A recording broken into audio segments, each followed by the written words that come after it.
وہ کہتے تھے کہ جب اللہ کہتا ہے قرآن میں کہ مال دولت جمع نہیں کرنی، تو وہ جو لوگ تھے وہ بھی بڑی شانوں والے تھے، وہ کہتے تھے کہ اللہ نے جب زکوٰۃ فرض کی تو مال جمع ہوتا ہے تو زکوٰۃ فرض ہوتی ہے نا، یا فطرانے کا کہا تو مال ہوتا ہے تو فطرانہ آتا ہے نا۔ تو آپ جو کہہ رہے ہیں وہ ٹھیک ہے، پر آپ اعلیٰ بات کر رہے ہیں تقوی کی، سارا بانٹو۔ تو حضرت ابو ذر غفاری کہتے تھے چلو ٹھیک ہے تمہاری بھی بات مان لیتا ہوں، پر یہ بتاؤ مدینے والے کا اپنا طریقہ کیا ہے؟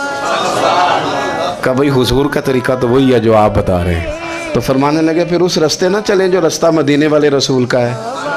پڑا فلک کو کبھی دل جلوں سے کام نہیں، داغ دلوی نے کہا تھا پڑا فلک کو کبھی دل جلوں سے کام نہیں، اور جلا کے راکھ نہ کر دوں تو داغ نام نہیں۔